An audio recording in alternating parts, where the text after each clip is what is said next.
President Trump says the system robbed Americans, and he put someone on it right away. Thanks, President Trump. But it seems he's forgotten to put someone on the longest ongoing theft in America's history. When it comes to African Americans, legally, 400,000 acres of land was seized from the Confederacy during the Civil War and ordered by the U.S. military to be redistributed to formerly enslaved African Americans. This was not symbolic. This was not a vague idea. It was military law. General William T. Sherman's Special Field Orders No. 15, issued on January 16, 1865.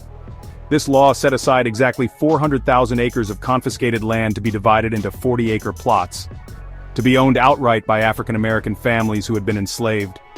By June of 1865, about 40,000 freed black people had already settled this land legally. Then, without lawful or moral justification, something sinister happened. In April 1865, President Abraham Lincoln was assassinated. The very president who signed the Emancipation Proclamation and oversaw the war to end slavery. His murder was illegal. His murder was treason. His murder was political terrorism, and yet, in the months following his assassination, his successor, President Andrew Johnson, a Southerner and openly hostile to black freedom, illegally reversed Special Field Orders. No. 15 restored the land to the former Confederate slave owners, evicted African Americans who had legally settled the land, and no law was passed by Congress to undo the military order. No court ever ruled the land grant unconstitutional. It was stolen back through raw presidential power and systemic racism. This was not justice. This was systemic betrayal, codified through executive abuse. Which means it has to be mandated back the same way it was taken, through raw presidential power. That's if systemic racism isn't still in action against African Americans, because that land still exists, still was never legally sold or handed properly to rightful black heirs. It still legally belonged to African American descendants of slavery, but no one can seem to help them get their inheritances. So, now the question has evolved. Why is black betrayal still protected even by anti-establishment leaders if they are treated as equals and are no longer oppressed by systemic racism? Why is Trump correcting systemic issues for all other Americans but African American?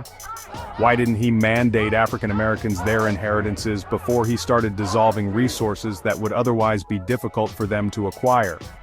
I'd like to think it's because President Donald Trump can't think of it all. But then again, he's been very strategic on everything else. So what are the odds that he just forgot about matters that determine if someone lives or dies? This is not an oversight. The question isn't if African Americans were robbed, that part is already proven. The land was stolen. The wealth was stolen. The chance to heal and grow was stolen, and at every turn, African Americans are denied sovereignty with every denial of help while their rightful inheritances are held hostage, with no way of ever getting it back without the help of the American president. Which is why it surprised me that President Obama did not mandate it into action. America gave 400,000 acres of land to freed black families, and then took it back. Not because of anything those families did wrong, but because someone murdered the president who gave the order. That's like this. A child wins a prize fair and square. Before they can take it home, someone kills the referee and says, "Sorry, rules changed. The prize goes back to the rich kids." That's not justice. That's not get over it. That's theft and betrayal. And that land and that wealth still belongs to the descendants of those robbed families. This is liar's heir syndrome, on full display. When people tell black Americans to get over it, ask them this. Would you tell someone whose house was stolen to stop asking for it back? Would you tell someone whose family was robbed at gunpoint to stop seeking justice? Would you tell yourself to forget your family's stolen inheritance? Of course not. But for black Americans, the world says, stop asking, move on, don't beg. Yet every single day, that stolen land and wealth still feeds and funds others. Others eat well from your great-grandparents' stolen land. Others pass down blood heir revenues from what was taken from your family. Others own comfort, while you inherit struggle. So no, asking for what is owed is not begging. It is the most basic right. Yet, it seems society wants African Americans to accept that they do not deserve sovereignty under the ruse that this is sovereignty for colored people. It's no one's fault, but we must actively break this LHS conditioning across all spectrums of life. And simple math proves it.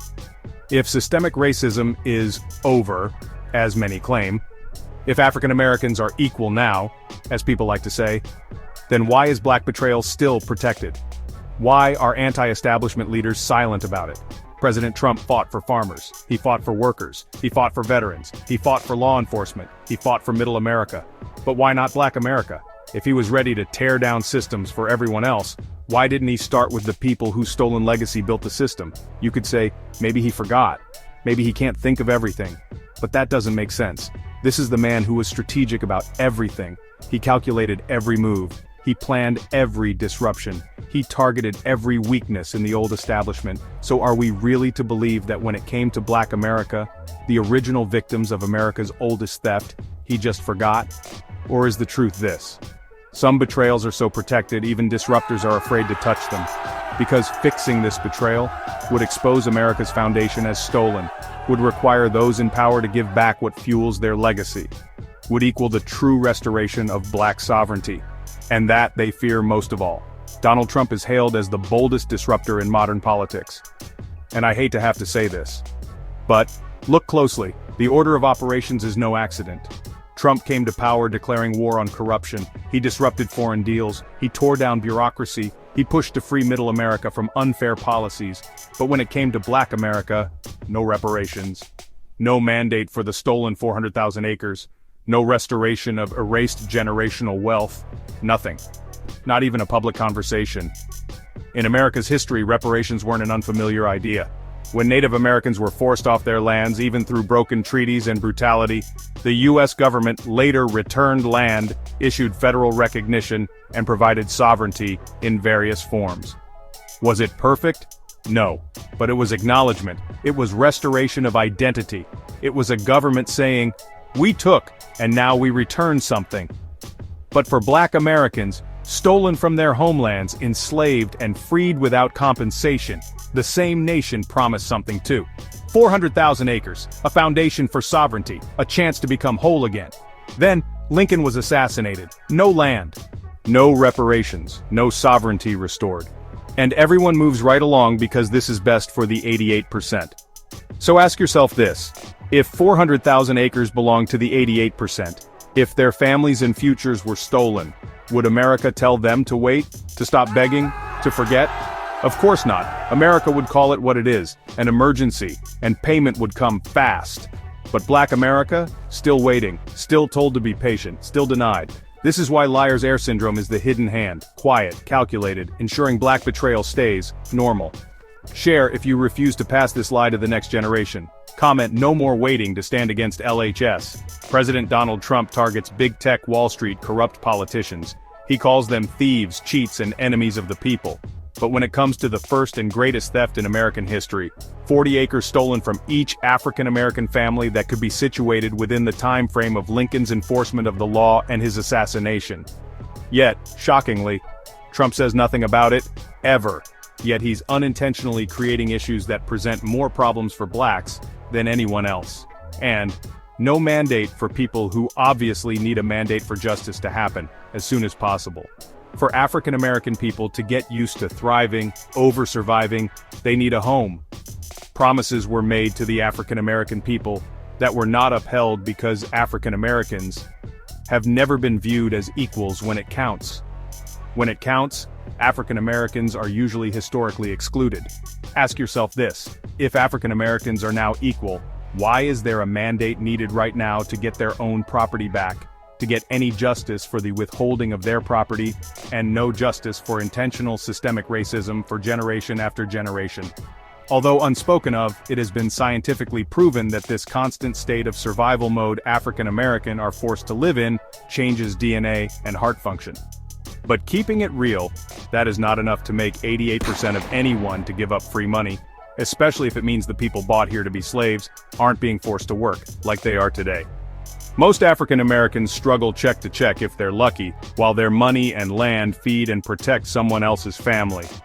These profits were meant to be generational wealth for African American families, decided by a president of the United States who possessed full cognitive function at the time. But no, Trump has made no executive orders to ensure Lincoln's original orders for African Americans are upheld. to ensure these heirs can survive until whatever the government has to figure out is figured, without further traumatizing the descendants.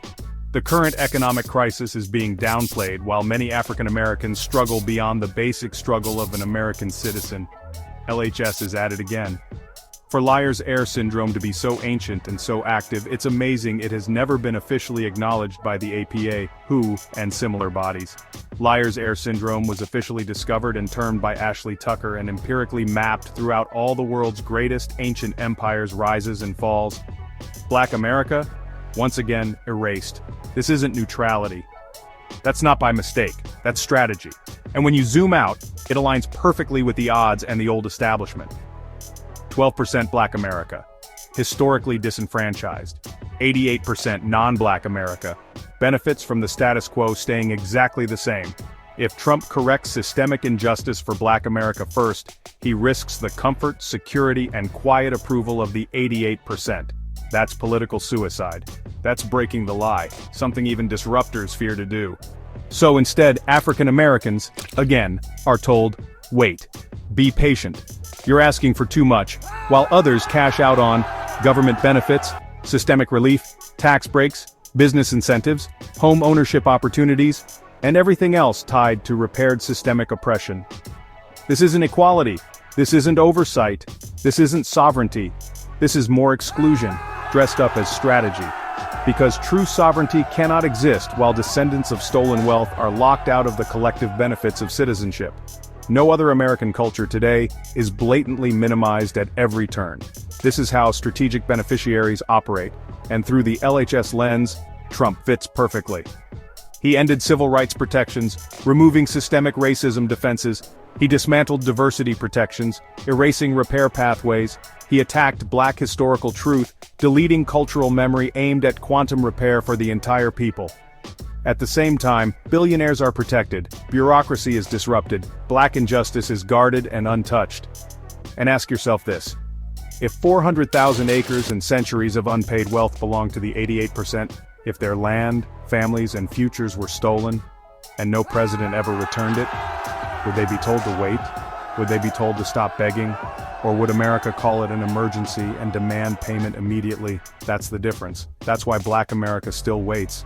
And that's why liar's heir syndrome remains the hidden hand in plain sight.